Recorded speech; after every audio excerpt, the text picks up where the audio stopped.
Hello and welcome to the Golden State Momcast episode 4. Today we are going to talk Proposition 50. What is it and what should you know about it? I'm your host, Leilani Callison. The Golden State Momcast is a place to provide nonpartisan, unbiased, slightly nuanced information about all things mom, California, life in general. I'm excited to discuss this with you today as it is complex. It's a multi-layered issue. It involves a lot of rhetoric that may or may not be true. So hopefully I can show you where to find information to then make your own informed decision about this vote, because the best voter is an informed voter. Voter Information Guide, statewide special election, Tuesday, November 4th, 2025. So the main thing you need to know is to get your ballot in by November 4th. Now, here in California, we have vote by mail ballot voting. On the very last page of the information guide, we have this. It shows you all the key dates. If you are not a registered voter and you want to vote on Proposition 50, your last day to register to vote is October 20th.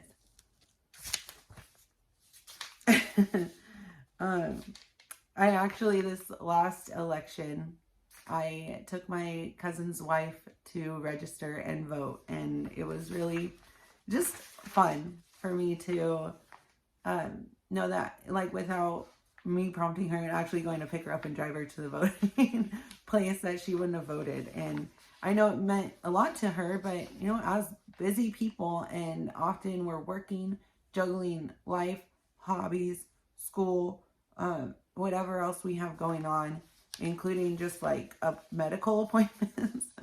Who has time for all this stuff? So hopefully we can break it down. Okay. We're going to talk about why it exists, the basics of districts and redistricting, and how to vote. So we covered how to vote a little bit already. What is Proposition 50? It is a constitutional amendment on the special ballot. It would temporarily swap out our current congressional district maps, which were drawn by an independent citizens commission after the 2020 census, for new ones drawn by the state legislature, supposedly. These new maps would be used for the 2026, 2028, and 2030 elections. Then we'd go back to the commission's post-2030 census. So, if you go to page 10 in your voter information guide, you can see the current maps. There's the current congressional map and the proposed congressional districts. So one important thing to know about Proposition 50 is that it only affects congressional districts. It does not affect any of the other districts that are drawn during the redistricting and after the census. And that happened this year in between 2020 and 2022. So 2020 election based off of old district lines. 2022 through 2030 will be based off of the currently drawn district lines. California has 52 congressional seats. The current maps are fair by design. No politicians pick their voters. Proposition 50's maps are drawn by Democrat majority lawmakers, making about 12 districts more Democratic leaning based on 2024 presidential votes. So right there in the description and in what the authors say about Proposition 50 is that this will be partisan, and it is partisan. That means that they are not making it fair, which in 2010, the voters did pass a proposition that said we don't want the legislatures to draw their own maps because they are partisan. We want the maps to be drawn by a nonpartisan, independent redistricting commission. Now, the funny thing about that is that the chair of the nonpartisan redistricting commission is married to the CEO of Planned Parenthood. Maybe that doesn't mean anything, but when they went to, in the legislature, in the elections committee, when they presented the bill to put Proposition 50 on the ballot, the CEO of Planned Parenthood was one of the two support witnesses to testify in support of Proposition 50. So why is his wife doing this? That's just interesting. Something to think about. So that's what we have going on. Is Proposition 50 would say, even though the voters wanted this, we are going to go back to the old way of doing things where the legislature drew the maps. And there are even people saying that it wasn't the legislature that drew these maps, but that it was the federal Democratic Party that drew these maps. So that's interesting. Now, why is this all even happening? Why does California want to redraw these maps? We heard, Texas, we heard Trump, and Texas did. So I don't want to say, oh, California is doing it for no reason. No, what the truth is that Texas did redraw their maps in 2025. They voted, and it would add 5 more red-leaning seats, GOP, Republican-leaning seats to the district. So what California voters, or what they're saying, is that this would level the playing field. That's what the Yes on 50 people are saying. So why did Texas do that? Why is Texas redrawing their maps? Did Trump make them do that? Did the Republicans make them do that? No. Texas is redrawing their maps because, you can look this up, the United States Department of Justice sued Texas in 2020-21 under the Biden administration. They sued Texas to say that the way that Texas drew their congressional districts was racist and discriminatory. So it ordered Texas to redraw the maps. So Texas didn't decide one day, we're going to redraw our congressional district maps 5 years after the census. No, they were told by the United States Department of Justice under the Biden administration that they had to redraw their maps. So that's just something to think about. What is this special election costing the state? I don't know if anybody was asking that, but I did. $282 million of taxpayer funds are going to this special election.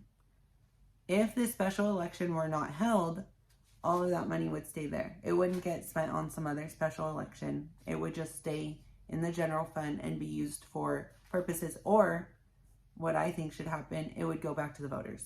But, that's just my opinion. So of that, $282 million, $251 million is being sent from the state comptroller's office, so from the state taxpayer funds that we pay through state income tax and other things. And it's going to the county, so the counties can administer this special election. $31 million is staying with the Secretary of State, so the Secretary of State can pay for their administrative costs to administer the election. We're in a deficit. We are, despite being what Gavin Newsom likes to say, the 4th largest economy in the world, we're struggling. California voters are paying more in utilities than they ever have before. We're paying more in taxes and fees than we ever have before. It's hard to build a house because in order to build a house in California, you have to pay almost $200,000 in permits and fines and fees before you even, maybe not fines, but before you even pay for material or for labor to build that house. That's not sustainable. It's leading to what we're dealing with the housing crisis. But rather than do that, we are going to make this very partisan effort to pay $282 million or more to have this special election. So that's something to think about too. Who's donating? Who is donating to this? One name that I hope everyone can learn, if you don't know it already, is George Soros. George Soros donated $10 million to the Yes on 50 campaign. George Soros also donated $80 million to U.S. extremist groups since 2016. These U.S. extremist groups that are going into large cities and causing riots, protesting, supposedly, and hurting people. They go protest and they use violent means, and they are coordinated and they are paid for by George Soros. He has also spent tens of millions of dollars on district attorney races around the country. We've dealt with the repercussions of that in Los Angeles County and San Francisco counties and many other counties around California. And what those district attorneys do is they are very, very soft on crime, and they are very, very soft on drugs, to the point that there is open drug use in our streets and the police have no authority to do anything about it. Or if they do, the district attorney drops all the charges and the person is released within hours. I experienced my own version of that in Sacramento when I was playing roller derby for Sacred City Derby Girls. We had a warehouse on North Beach Street, right down the street from Loaves and Fishes, one of the big homeless services providers in the area. So we dealt with a lot of the homeless population while we were there. For the most part, we didn't have too many problems, although, you know, I'm actually downplaying that. Like, many times there was human fecal matter on the steps or on the loading dock going into our warehouse. So we didn't even have a hose. We'd have to like go get cups of water from the sink inside and then go dump it out to like clean up other people's poop. So there were issues. But one of the things that happened is somebody broke into the breezeway in between our warehouse and another warehouse next door, and then broke into that warehouse next door where somebody was staying at the time. Not staying, but she was in the back office. So thankfully, she was able to call the police. That person was arrested and taken to jail. The very next day, that same person was back at that warehouse, breaking into the exact same breezeway to break into the exact same building. It's so sad. But one of the things I think about as far as like whether or not we should prosecute crimes and how we should do it. Yeah, yes, we should be fair and humane. It's one thing to say that we shouldn't imprison casual marijuana users for decades. That I could see where that could lead to more, lesser recidivism for sure, because why would that person rehabilitate when they were just sent to prison for 10 years? But we also shouldn't have open fentanyl use on the streets, around our parks, around our schools, on our sidewalks, affecting local businesses. And that's something that's happened because of these soft on crime DAs. I'm getting far off tangent, but I could go on about George Soros and his money. So if anybody wants to know more, ask a question in the comment section. That's just one of the very few instances of how much money is going into this. But for more information on the funding, it's in the voter information guide. And I'm also going to link to Ballotpedia. I really like Ballotpedia. I like that they do have a lot of information about funding, because the voter information guide really only shows the yes or no and the arguments. And one huge disclaimer I will say about the voter information guide is that it is written and printed by the Secretary of State.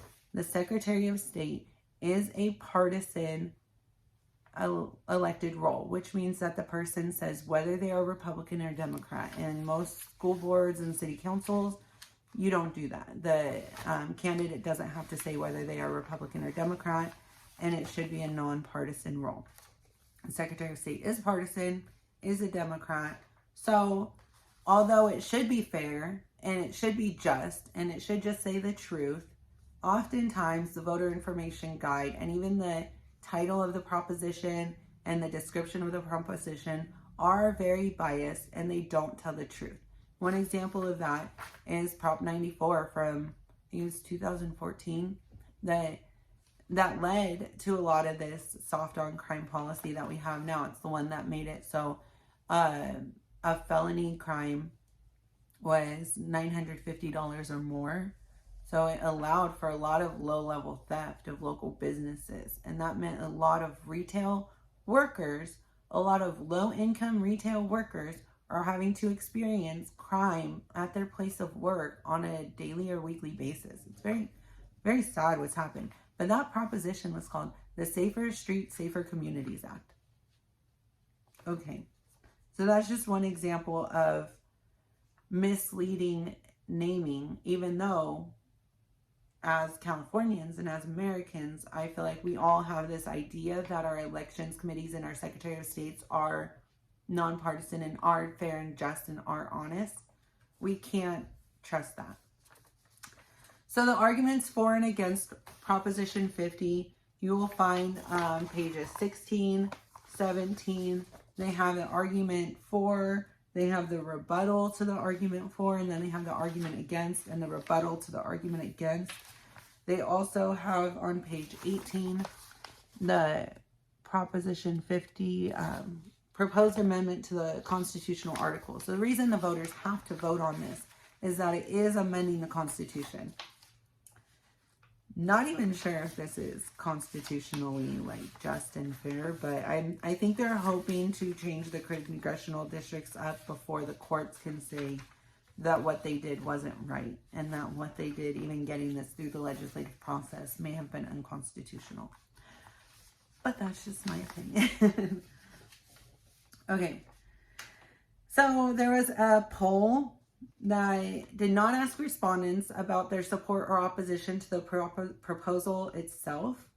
The Summer Policy Survey surveyed 1,445 registered voters between July 28th and August 12th. The question was, in both 2008 and 2010, California voters passed initiatives to give an independent Citizens Redistricting Commission the power to draw the state's legislative and congressional districts in order to reduce the influence of politicians. Governor Newsom suggested returning congressional line drawing authority back to the legislature, citing concerns that redistricting efforts in Republican states would give them a partisan advantage. Do you support keeping efforts in Republican states? Do you support keeping the Independent Redistricting Commission or support returning congressional redistricting authority to state legislators? So they asked it in a hopefully unbiased way that just said hey, this is the idea. What do you think of the idea? 64% selected keeping the Independent Redistricting Commission. So the reason why I wanted to talk about this poll is because a lot of the argument and the narrative around yes on 50 and why we need 50 is to defend democracy. What is democracy? Why do we care about democracy? The United States is not a democracy. It is a constitutional republic. We are a democracy. We use the democratic method, but we are a constitutional republic. So when we're defending democracy, we're not defending the United States itself. The United States is a constitutional republic. Democracy, I have that definition. And it is, sorry about this delay.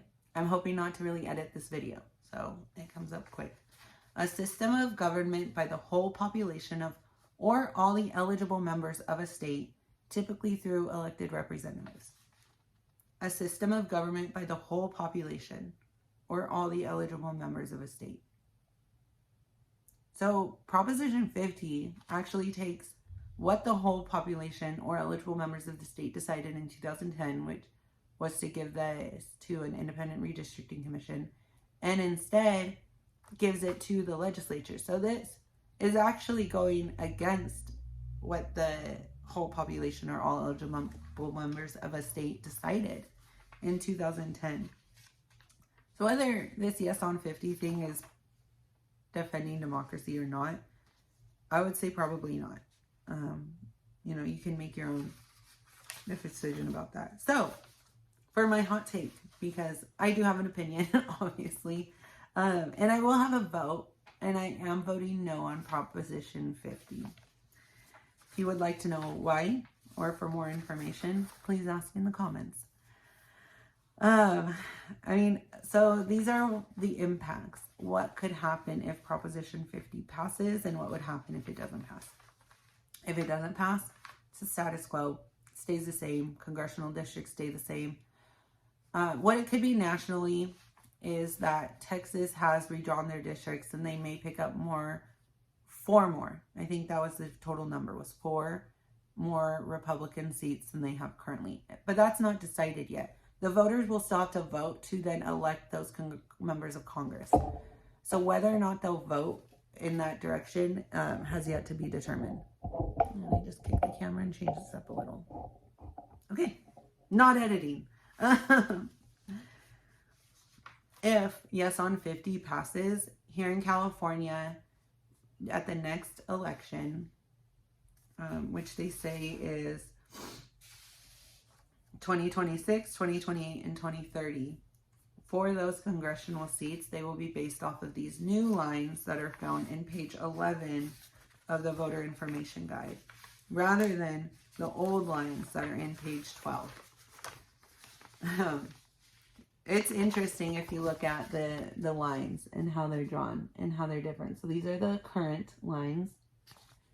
And as you'll kind of see, there's not a lot of overlap in this area. Like, there's not a lot of joining the inland of California with the coast of California. You know, they stay like pretty, you know, even this district that goes all the way over here doesn't touch the coast. Because what we find in California is a lot of coastal areas are more Democrats. Democratic. They're Democrats. Where a lot of the inland is more red.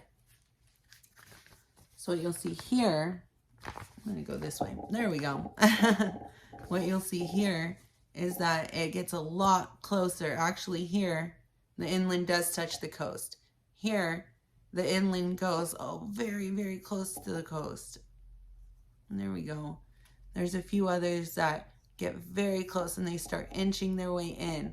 This one, they say looks like an elephant. I see it, especially if that's the eye right there. But it goes like, what is that? What is that district? You know, so there's just a few differences that are like, oh, I kind of see what they're taking this group of like red people, but then grouping it with like this group for blue people. And the reason I call them red and blue people is red is Republican, blue is Democrat. I personally, for anyone who doesn't know, I'm a no party preference. My allegiance is to my faith, to my family, to my values, not to the Democrat Party values or to the Republican Party values. I really believe in the Constitution, and I do think the United States is a wonderful place to live. It's one of the best places you can live. I am blessed to have been born here, and it is worth being an informed voter and being involved in civics and knowing what's going on and who's controlling us and where the money is going and what is happening with our taxpayer dollars.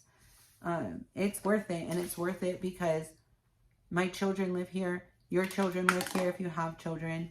You know, this is something that could fail. You know, the Roman civilization collapsed. Why did it collapse? There's many reasons why it collapsed.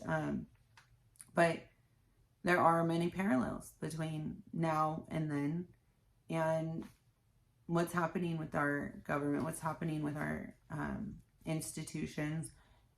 Are we, as California voters, getting to have a say in what's happening, or is what's happening being influenced by the federal government, by Washington, D.C., by special interests, by corporations, by global powers that don't care about us, that don't care about our children, that don't care that we have healthy food to eat, that we have safe streets to drive on, that we have good extracurriculars, that our cost of living is down, so that we're able to both work and enjoy life and provide for our families without feeling financial stress, which is so hard on our bodies.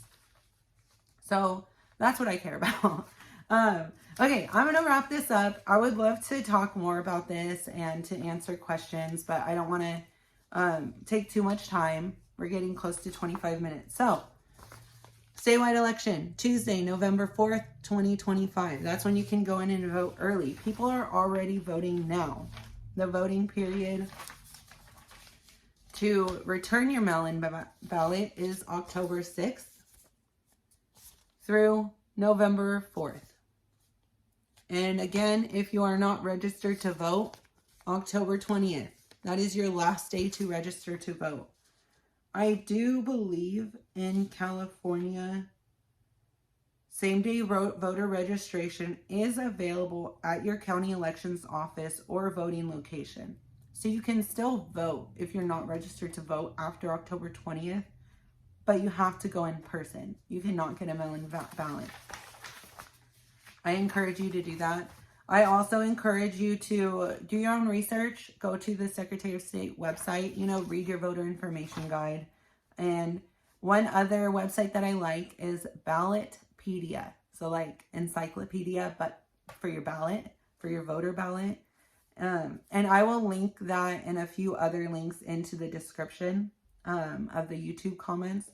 So Ballotpedia has a few different tabs. They give an overview of Proposition 50. They go over the congressional districts. They go over ballot questions. What will voters see on the ballot? They discuss the support and opposition. The campaign finance tab is my favorite. That's where you can see everybody who's putting money into the Yes on 50 campaign and into the No on 50 campaign. And then they also have a tab on legislative actions, like the bill that I was talking about that got passed through, and how it might not have even constitutionally been passed through because there is a 72-hour amendment deadline, and they amended the bill before that, after that deadline was passed, among other things. And they also have a tab for background. Where did the redistricting commission come from? So those are all very important. And I know everyone's busy, so if you want to expand on more of these, go to that. I hope that the information I gave helped to give you a better understanding of Proposition 50 and everything that's going on. Thank you so much for listening. This is the Golden State Momcast. Next episode, I hope to answer some of your questions and maybe expand on the California legislature. What is it? Why is it called a supermajority?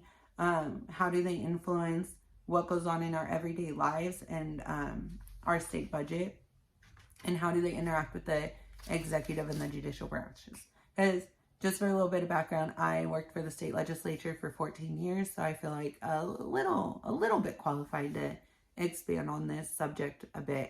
It was a very fun time, and for anyone who's a college student who might have a chance to intern for the state legislature, I encourage you to do that. You don't have to go to Sacramento. Every legislator, assembly member, and senator has a district office that you can intern at. And it's a great way to get a little bit of civic experience, hands-on civic experience, and to see how things work. See how the sausage is made. It's pretty dirty. Okay, I hope everyone has a wonderful day, and please ask questions in the comments if you have any.